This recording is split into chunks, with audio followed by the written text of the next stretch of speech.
کہ بھئی نماز کے بعد تشریف رکھتے ہیں، انشاءاللہ ظہر کی نماز اثر میں ہوگی۔ کسی کے سامنے گفتگو کرنا کوئی آسان بات نہیں ہوتی۔ مجھے ایک لطیفہ یاد آ رہا ہے کہ ایک وکیل صاحب جماعت میں نکلے، امیر صاحب نے ان کا اعلان طے کر دیا کہ آپ کو اعلان کرنا ہے ظہر کی نماز میں، اور امیر صاحب نے ساتھ میں یہ بات اور لگا دی کہ وکیل صاحب تھوڑا سا پریکٹس کر لینا اعلان کرنے کی۔ وکیل صاحب نے کہا ہم تو وکیل ہیں، ججوں کے سامنے بحث کرتے ہیں، یہ چھوٹا سا اعلان، اس کے لیے ہمیں پریکٹس کرنی پڑے گی۔ بہرحال بات گئی گزری ہو گئی۔ جب نماز کا ٹائم ہوا اور وکیل صاحب کھڑے ہوئے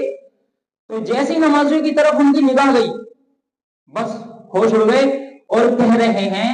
کہ بھئی نماز کے بعد تشریف رکھتے ہیں، انشاءاللہ ظہر کی نماز اثر میں ہوگی۔ تو کسی کے سامنے کچھ کہنا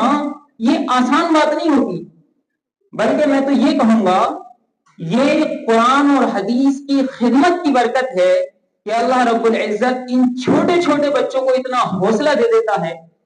کہ وہ تقریر کر لیتے ہیں اور ان کی تقریر میں کوئی جھجک محسوس نہیں ہوتی۔ اور عجیب بات یہ ہے کہ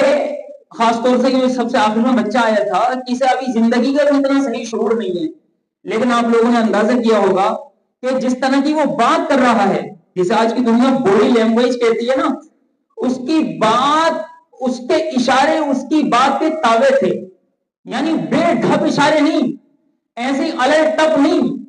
کہ بات کچھ کہہ رہا ہے اشارہ کچھ کہہ رہا ہے، بلکہ اشارے میں اور بات میں یگانت